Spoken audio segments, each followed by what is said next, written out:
I think it is a bit important to remember that words like spinster, that, a woman spinning thread as a job, came to mean an unmarried woman in negative connotation because it afforded women independence.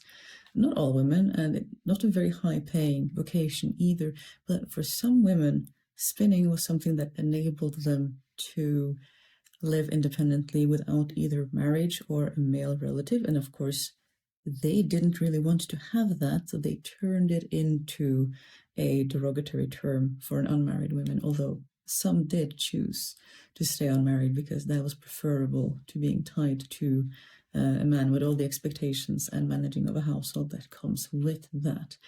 And that also sounds a lot like how we used to have a term for unmarried women today being crazy cat lady, again, because how dare women choose to prefer to not be in a relationship.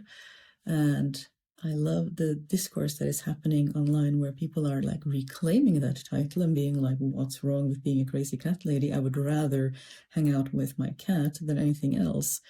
And that all just flows into that Vogue article that talked about is having a boyfriend embarrassing now, and just how long women have been trying to gain independence to make their own choices is just so valuable. And I think the first time we have found a written source referring to the word spinster was in the 14th century.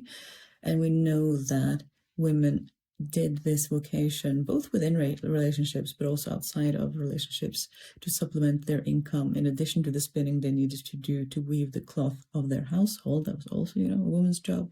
And yeah, I just think it is like 500 years since this instance. From the 14th century, we know that the vocation of spinster could afford a woman freedom from male relatives if that was a priority for her.